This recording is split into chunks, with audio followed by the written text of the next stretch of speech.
Now we take a look at more movers here on Wall Street. Joining me now, Diane King Hall, host of Morning Movers, is taking a look at Palo Alto. We're seeing a lot of positive comments from the analysts, more momentum maybe on the business for Palo Alto. Your thoughts? Yeah, it was a strong quarter for Palo Alto, and they're guiding for more strength to come. Investors really breathing a sigh of relief, sending shares higher today off the back of its latest quarterly report card. They beat expectations on both the top and bottom line. Shares rallying more than 6% today. Palo Alto really needed this win, given the performance it had year to date. Before today, it had been an underperformer in its sector, an underperformer compared to the S&P 500.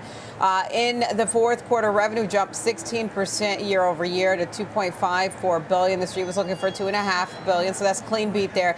Adjusted EPS came in at 95 cents a share. That also beat expectations in terms of how they performed in the full year. They also beat expectations on both full year EPS and full year revenue. In terms of remaining performance obligations, that was up 24% in the fourth quarter. That beat expectation. That came in at $15.8 billion. In other words, that's the contracts that are signed but not yet fulfilled. You think of that as like a backlog of future revenue that's already locked in. It's already coming down the pike. It matters because it just shows strong demand ahead. Customers have already committed part of their budgets to spending with Palo Alto. That, of course, gives it some visibility into future growth. And then here's the metrics in terms of what they're guiding for in their Q1, fiscal Q1. They're guiding for revenue to come in at between 2.45 to 2.47 billion. That's slightly above what the street's looking for, Nicole.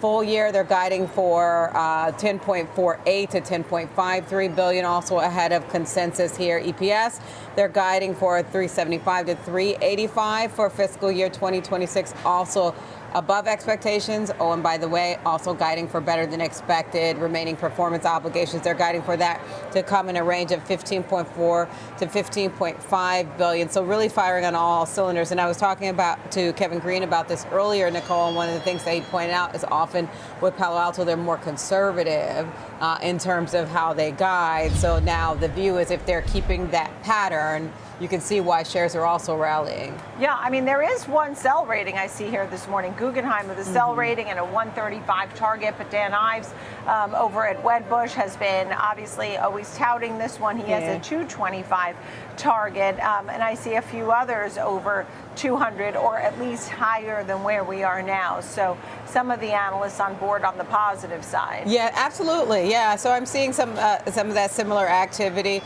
Interesting to see the Guggenheim perspective there, but in the context today, you are seeing more constructive commentary. Barclays is overweight on there. They've raised their price target to 215.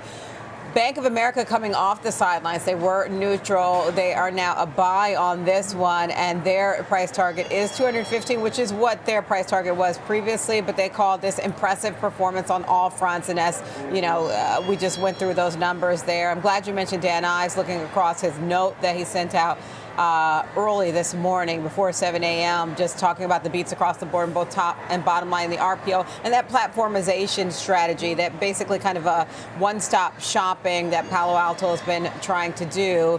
And Wedbush over there sees this as, you know, one of those that's a clear second or third derivatives play within the AI story. Okay, next up, Home Depot, up arrow despite a miss. Yes, yeah, so it's interesting to see. So it looks like investors are focused more on the positive and what the future story is for Home Depot, because look, they did miss expectations for their most recent quarter for both the top and bottom line. It was actually the first miss like that in more than 10 years where they missed both of those metrics. Adjusted EPS came in at $4.68, weaker than expected. Revenue $45.28 billion, also weaker than expected in terms of what net income looks like on a year-over-year basis. It was essentially little change. They did, despite their miss, they're maintaining their full-year outlook. So it feels like investors are just breathing a sigh of relief around this one, that say, okay, maybe the worst is behind it. Because even with today's move, it moves the needle slightly because the stock was barely changed year to date, but the advance today gives it a little bit more momentum behind it. They maintain their full year outlook. They're projecting comp sales to grow 1%. Now, this is the second quarter in a series of quarters. We're talking almost a dozen quarters where comps actually improved year over year, because you'd had, especially if you go back to last year, you had some weakness in comps. So that had been challenged. So they're showing some gradual improvement. They're keeping their full year outlook for total sales growth. They're expecting that to grow 2.8%. In this most recent quarter, as I mentioned, comparable sales grew 1% overall. In the U.S., it was 1.4%. That was actually slightly below forecast. And customer transactions slipped to 446.8 million. That's down from 451 million. But to be fair, shoppers actually spent more per trip. So the average ticket was $90 versus $89 last year, so slightly higher.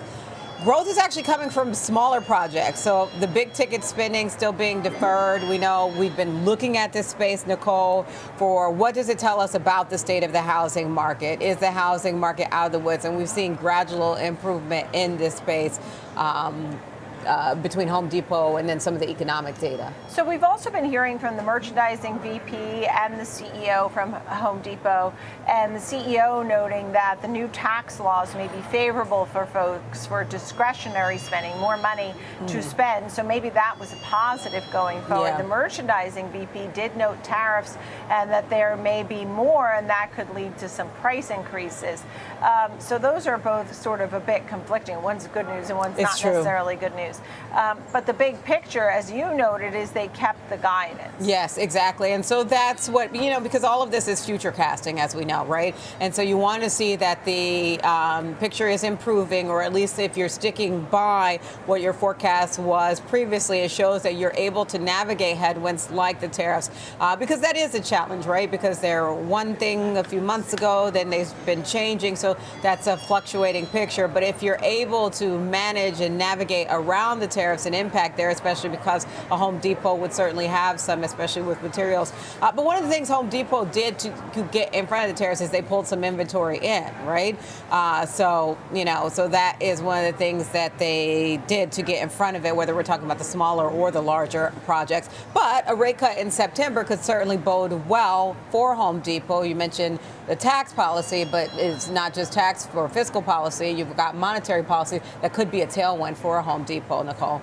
All right, last but not least, we've heard about Tesla working on a new SUV for China. In the meantime, the Chinese EV company, XPeng, is up almost 200% in 1 year. And the EV sales are just bringing some great news here, right? Yeah, it's been a serious mover, this stock, year to date, year over year. As you mentioned, they beat expectations on their most recent quarter for XPeng. And it just shows that demand is strong there. Their deliveries were up more than 200% year over year. That's a record quarter for them. More than 103,000 vehicles they moved. Revenue came in up 125% year over year. When you translate it to dollars, it's just above $2.5 billion. So that's above expectations. They did post a loss when you translate it to dollars, 4 cents a share. That was better than what the street was forecasting. The street was forecasting more bleeding on their balance share. So losses are shrinking as the company scales. They've had some growth drivers there. There's demand for their Mona MO3 and their P7 Plus sedans. They also had these refreshed G6, G9, and X9 models. Their new G7 SUV that launch is already beating 10,000 deliveries there. So strong performance there. It's being positioned as one of the most affordable SUVs. And that's one of the things that's been their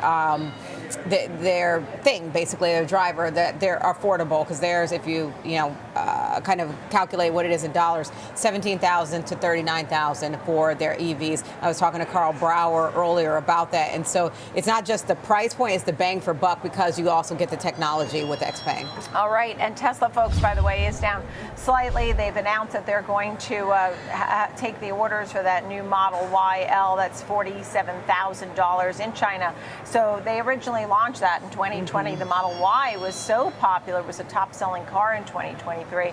But the competition is stiff. Thank you so much, Diane King Hall. Great to see her. You can catch her on Morning Movers every day.